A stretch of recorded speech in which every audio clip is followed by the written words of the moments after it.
Just about every report that we've read or heard or seen on TV about defective apartment blocks in Sydney have referenced a study done by the University of New South Wales a couple of years ago, which found that 85% of buildings in the city built after 2000 had some kind of defects. The person who led that study is here with us today. Her name is Dr. Hazel Easthope. I'm Jimmy Thompson. This is the Flat Chat Wrap.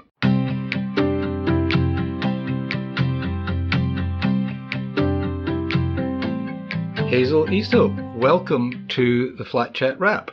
Thanks very much, Jimmy. And everybody thinks we're here to talk about defects, but we're not. We're going to talk about your new book. That's good to hear. I've been doing a lot of talking about defects lately. Yeah, well, there's a lot of it about. You've written a book called The Politics and Practices of Apartment Living. I have. I wanted to call it Controlling the Condo, but the publishers thought that no one would know what that was. So it is called, its subtitle, The Politics and Practices of Apartment Living, and it's about strata title, condominium, and all those other kinds of property ownership types. Right. So as it says on the cover of the book, it's all about the politics of apartment living. But let's wind it back a bit. Why did you decide to write this book? I'd been doing research for a long time on strata title and apartment living, and I kind of felt like each part of the story was only a part of the story. Right. So I felt like it needed a book length to really tell the whole story of what's actually going on in strata developments and their equivalents overseas. Right, because I reckon you'd probably need a whole book just to talk about New South Wales, and then another whole book just to talk about Queensland. Yeah, well, what was interesting doing the research for the book actually is just how similar a lot of the fundamental issues are across jurisdictions in different countries and in different cities. So I didn't feel like I had to tell a totally new story for each place. Often I was just telling the same story and giving examples from different places. Right. So I guess the common element is human beings living on top of each other. Yeah, the common element is human beings, and the other common element is this form of ownership and what it actually is. So there's an inherent tension in this form of ownership between the individual and the collective. And that tension plays out through human beings. So the way you've written it, it's kind of like building blocks of the elements of living in strata. Why did you choose that way to write it? Yeah, so it's structured according to what I think of as the life cycle of a building. Right. So from birth through early years, later years, and then death, essentially. Right, okay. I did it that way because it was just easier. A lot of the issues that I wanted to address were issues that were specific to different stages in the life of the building and in the life of the people who live in it and who run it. It's interesting to think about how long these buildings are supposed to last. Mm-hmm. I've heard figures like 25, 30 years bandied around, but then, just a few hundred yards from where we're sitting now, there are buildings that were built in the 1930s, which are not falling down, unlike some of the buildings that were built in the late 1900s. Is it reasonable to assume that a building will just stay there forever? Well, it depends. Like you pointed out, it depends on how they're built. So, if you've got a building that's built and with a really strong core, that's really sturdy, that you can upgrade and maintain in a relatively straightforward fashion, and maybe you can even put extensions on it, then it could last you for quite a long time, for hundreds of years. But if you're building a building that doesn't have those things, that's only just strong enough for what it is, and that has been built without consideration of its long-term life and functionality, then it might not last very long at all.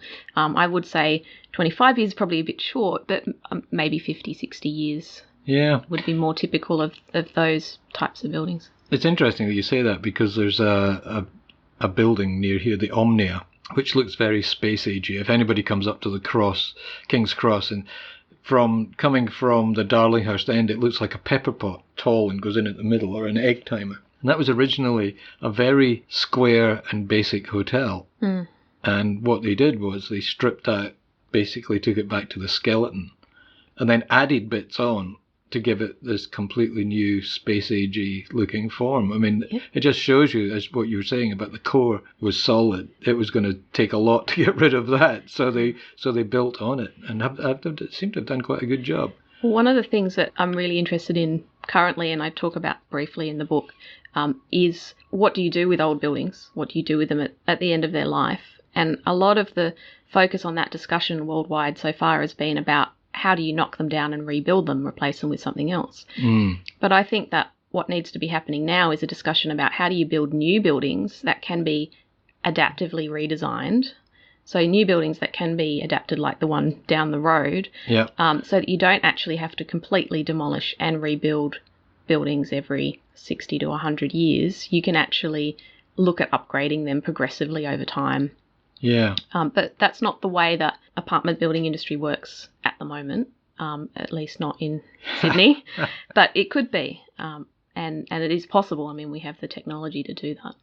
So what kind of people did you speak to? Because you did a lot of interviews for this book, from what I can see. I did. I spoke to over 100 people across multiple countries. I spoke to everyone who would speak to me. Okay. I basically wanted people who knew about strata, condominium, sectional title, those kinds of ownership systems. And I targeted owners, strata managers, and lawyers. I also spoke with some developers and engineers and some government representatives, especially in those countries that were having legislative review when I was doing the interviews. Right. I think I found myself in there.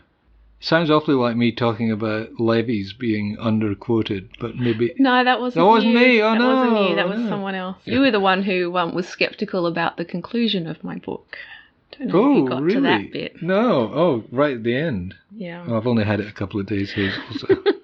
If you had to pick out the elements in other countries of how they run their strata plans, their condominium plans, what were the best things that you found? Good examples from elsewhere, and I might even throw in a good example from New South Wales as well. Wow. The City of Vancouver does a lot of really excellent programs with condominium owners and also actually rental apartment block. Right.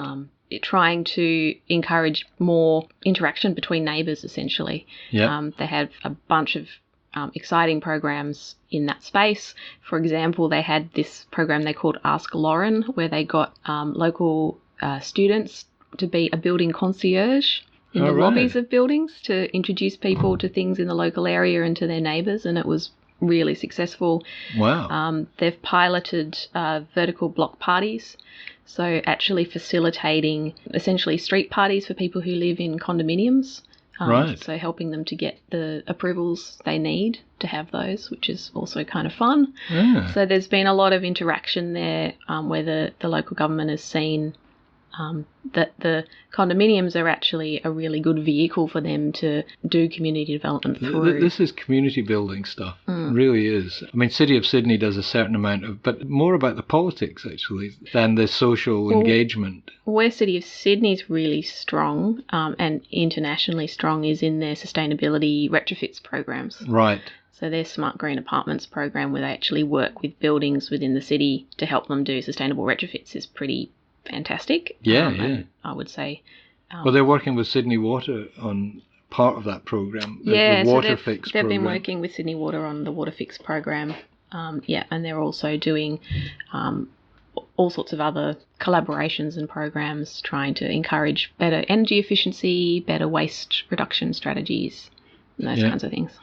But not so much of the community building stuff yet. Well, they've been...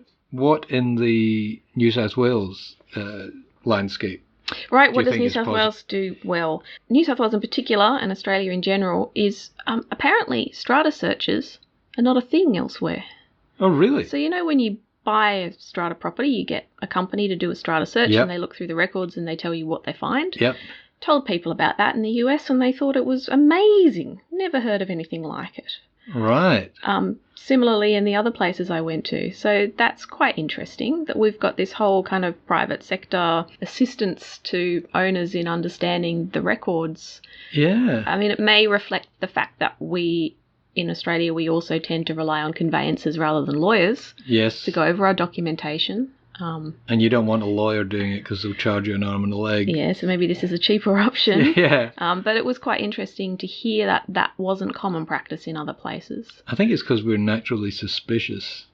We need to know. I mean, it's interesting that in some of these strata searches now they talk about the atmosphere. It's the ambience of the building. I mean, what they're looking for is clues in the strata minute or the strata committee minutes that it's not a happy building. And I think that's an absolute key. You know, you buy into a building, it looks fantastic. You know, it's smart and clean, and everything that needs fixing has been fixed. And then you move in and discover everybody hates each other, and you have to take sides. You know, and if you don't take sides, then they'll hate you anyway. That's an exaggeration, of course, but there are buildings like that, and you don't want to move into somewhere where you've spent a lot of money and discover that it's just not a happy building. What else did you discover from other countries that impressed you? New York was interesting. New York State's Attorney General's office have a lot of oversight powers on condominiums. Yep.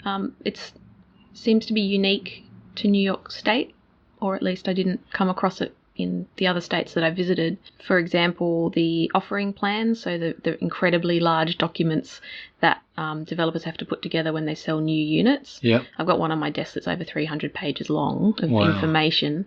Those all have to be approved basically through government agency. Right. Before those properties can be sold. And somebody actually reads those plans, which is quite interesting. Wow. And they also have the power to investigate. So they can investigate defects claims, for example. They don't do it systematically. They won't investigate all claims, but they will investigate high-profile ones. When I was there, they were investigating one that involved a mix of affordable and market housing. Right. So that's quite interesting too, that degree of government oversight in the condominium development industry was good to see. Well, did you find that, generally speaking, that the apartment owners or residents liked a level of government oversight, or did they resent, City Hall peering over their shoulders? I think they took it for granted. Right. Probably it just may not realise that it's not different, that it's different in other places. Yeah. Yeah. We're going to take a little break, and then when we come back, we're going to talk about the bad things in other countries. Okay.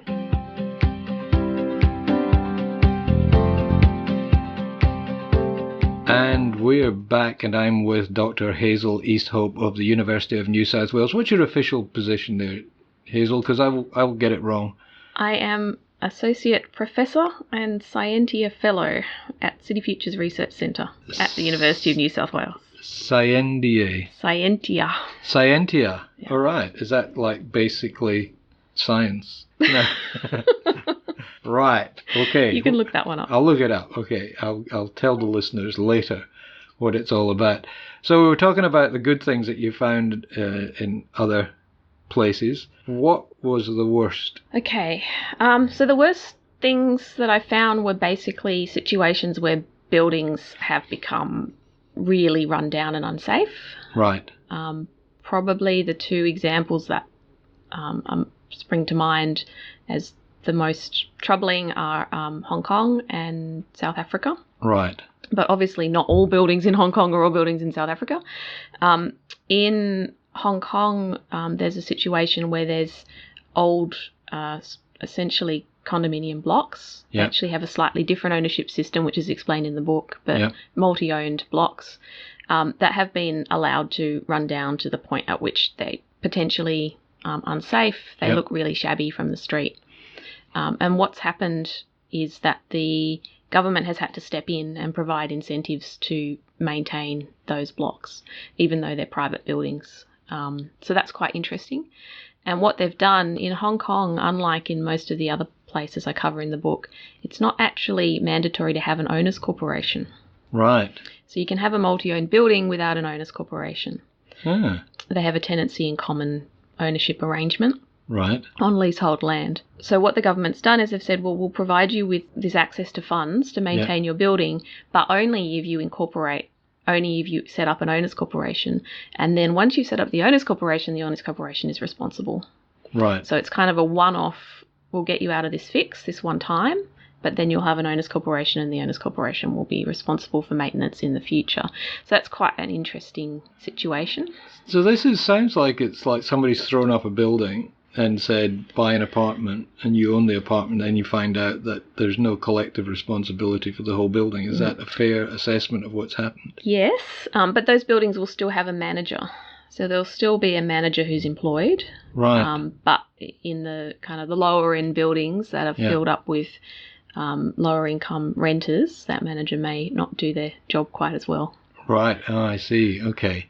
If anybody or they might not be funded to do their job quite as well by the owners of the individual units.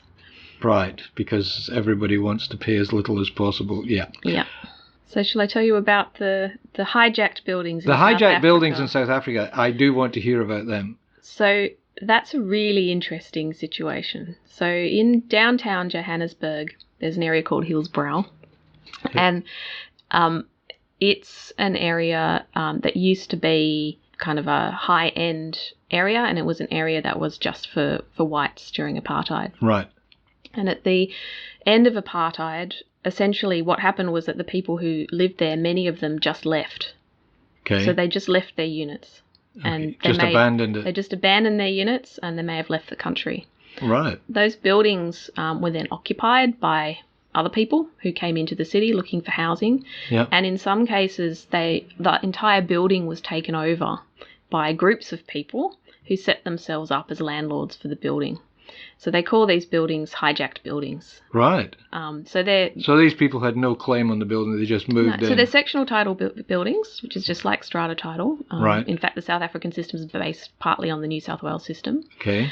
But they've just moved into these empty buildings, essentially squatted them, and then subleased the units out to tenants. And the problems in these buildings are quite extreme because often they're not paying service charges, the lifts aren't working, so you've got garbage pooling in the lift wells, services not working or not working properly.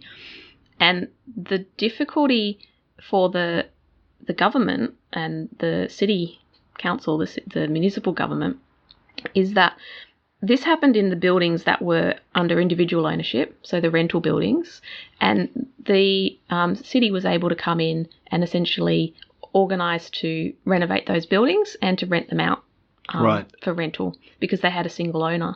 But in the sectional title buildings, they weren't, because they weren't able to contact all of the owners to ask their permission to do that.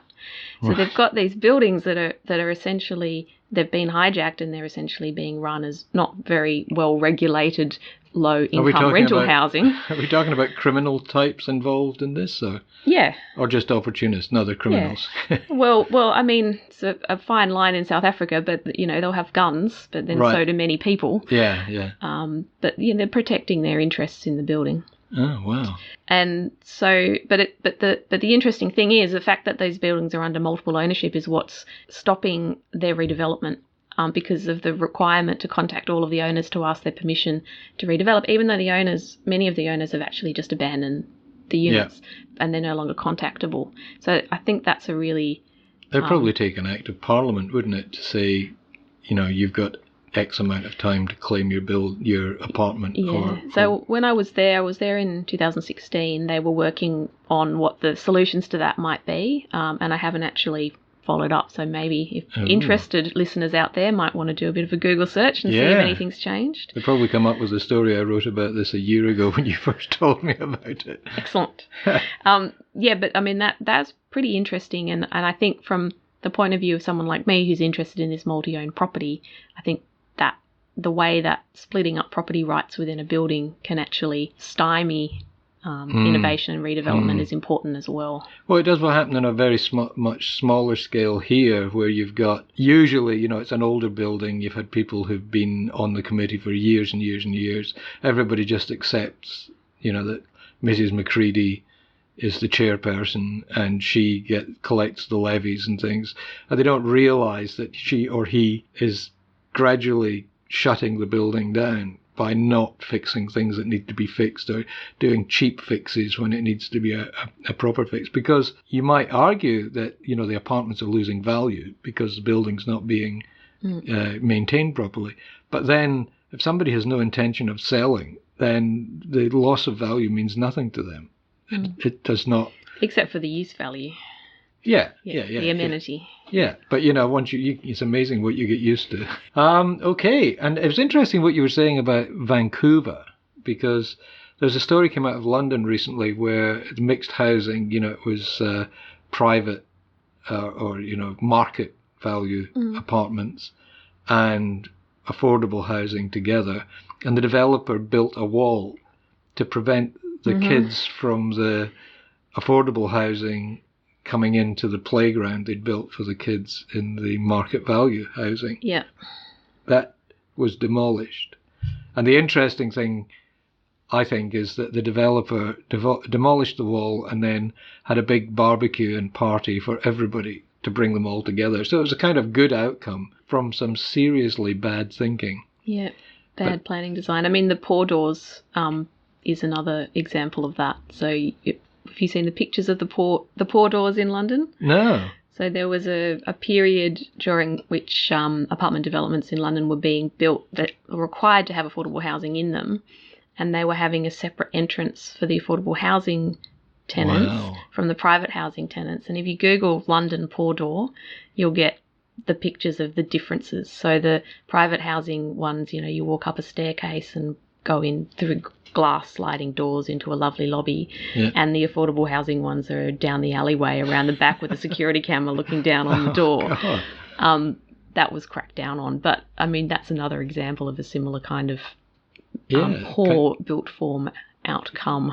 Well, I see that the mayor of London has just banned that kind of physical social separation in mixed housing schemes. Like, they're not going to approve anything that has anything like that in the future. Yeah, and that's important.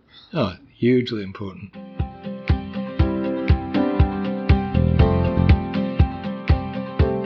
So we've been looking at, you've had a look all around the world, and you're obviously very interested in what's happening in Australia. Where do you think we need to go, us here in Australia need to go from here in developing strata? And I'm talking about the politics of strata rather than strata buildings. All of it all comes into it.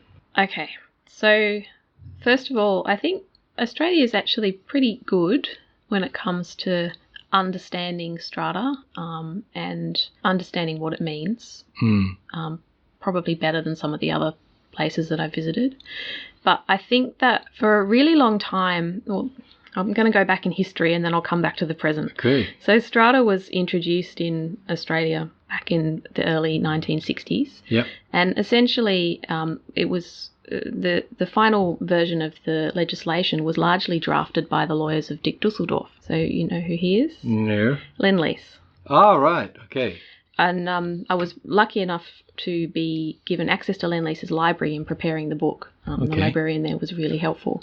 And it's quite interesting to look at that history. But essentially, it was brought in as a way to enable home ownership of individual apartment units. Right. Now, if you're a developer, why might you want to enable that? Because you increase the people who are going to buy your product if you're Yep. building apartments, right? Yep. So it's a democratization of home ownership through apartment ownership, right? Right. But it's also about making profit through allowing people to borrow to buy units. So before you could borrow to buy a company title, but you'd have to pay a higher mortgage rate if the bank would lend to you, or possibly you'd have a higher deposit. Yeah. But with strata title, the banks essentially said, look, we'll see this as the equivalent of buying a house. Yep. And that was supported by mortgage insurance and all of those kinds of things. Yep. Because in the strata title legislation, it says that no other owner can interfere in your right to lease or sell or transfer and your boy, unit. Are we paying for that? Which means that if the bank were to repossess your unit, they can sell it without getting permission from the other owners, which is what they were concerned about with company title. Right. So basically, strata title was brought in to allow individual ownership within an apartment structure. Yep. And in my opinion, what's been sold since then is the individual ownership. Right. But actually, when you buy, you're buying individual ownership inside your unit, and you're buying collective ownership of the building and the grounds. Yes. And the collective ownership bit has been underplayed. Right. So when people buy, most people, when they buy, the individual ownership is at the front of their minds, and the collective ownership is something they might learn about or come to understand in a real present way later on. And I think that what we need to do now in Australia is to grow up from that. Right. Change that discourse so that people who do buy into strata understand that they are actually buying into a collective ownership of a large, expensive asset and the land that it sits on. Yes. If it's a freehold strata. Yes. And once you've got that, the rest of it almost becomes easier. Like once you understand that you're a collective owner, the rest of it becomes easier. And that's kind of the argument in my book, is that we need to be looking at strata as a potential structure through which we can do collective governance, rather than focusing on the individual tensions between individual owners who happen to be in the same building. In that regard, New South Wales is probably ahead of other states. For instance, in Victoria, if there is common property that only benefits one or a minority of owners, then they can decide that it's only those owners who fix that common property, which undermines what you were just saying about, the collective responsibility for the whole building. And to a different way, and a lesser extent possibly, in Queensland, you have two sorts of levies. You have the levies for the insurable value of the building as a whole, and then you've got the levies for your personal use of the building. I think that charging people different amounts of money is not necessarily at odds with the community ownership. I mean, we do that already through unit entitlements, so levies based on unit entitlements. So, if you're in a complicated strata where you've got one lot of row houses and a big tower, maybe it isn't appropriate for the owners in the row houses to be paying for the replacement of the lift in the tower. Yeah. But that's about how that is structured when it's developed. Yes. Perhaps it would have been better to have them on two separate strata schemes in the first place. Yeah.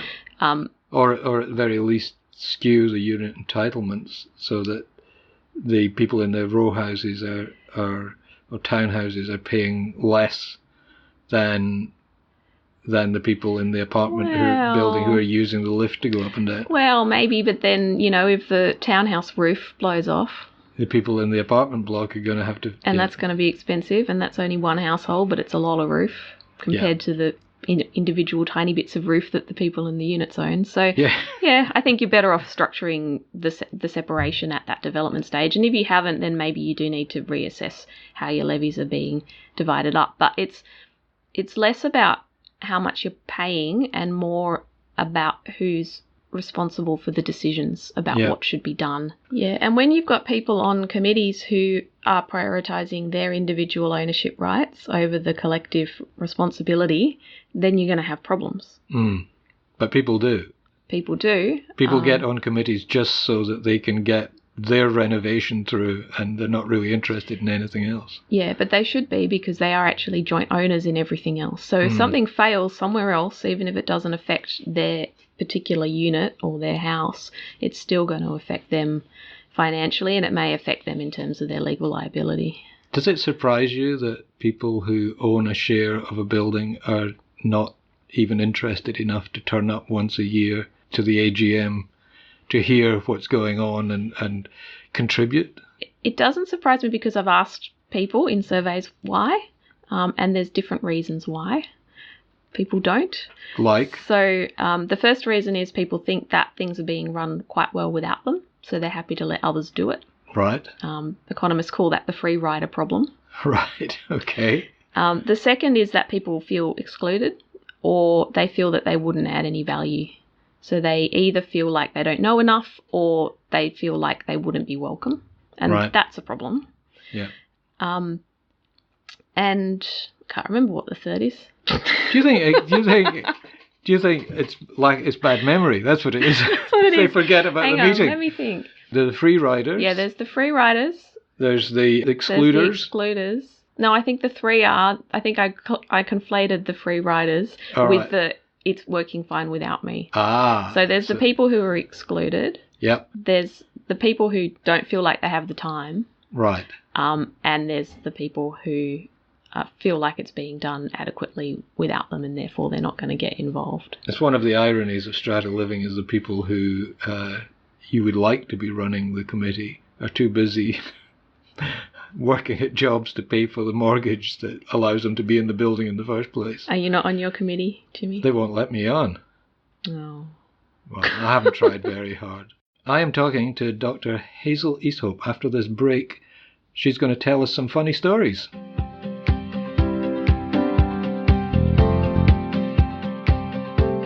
And we're back. So what have you got? What funny stories have you collected? Oh, geez.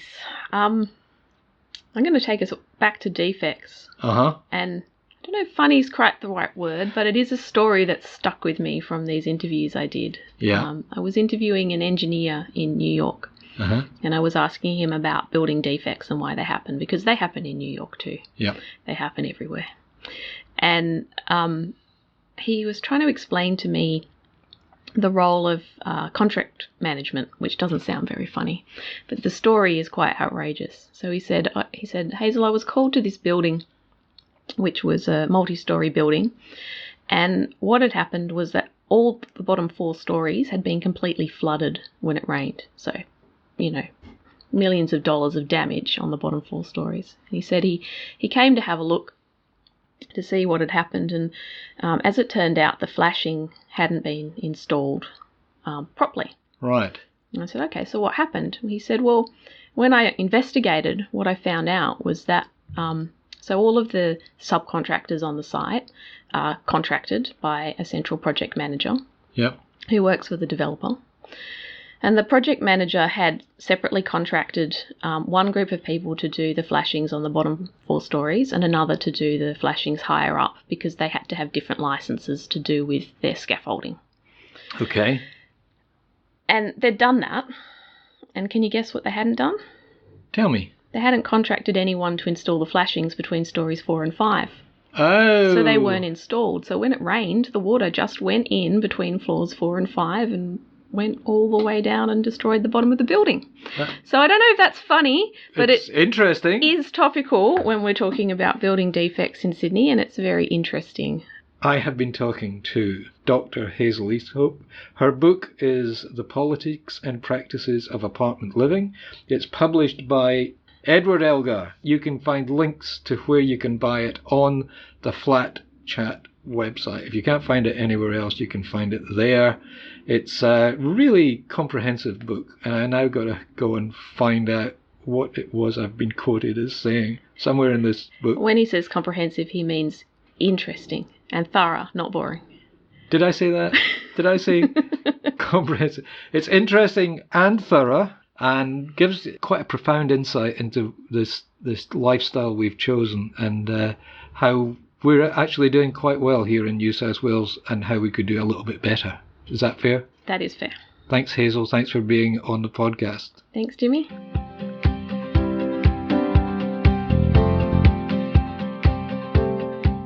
I've been talking to Dr. Hazel Easthope of the University of New South Wales all about her new book, The Politics and Practices of Apartment Living. If you enjoy these podcasts, please subscribe through whichever service you get them. It's all free. It doesn't cost you anything, but it makes a big difference to us to know that you're getting the podcast every week. You don't even have to go looking for it. It comes looking for you. There are links to the places you can subscribe on the related story on the Flat Chat website. And the Flat Chat website is where you want to go if you want to ask questions about Strata or answer other people's questions. And don't forget my column every weekend in the Australian Financial Review. Thanks very much for listening. I'm Jimmy Thompson. Talk to you next week.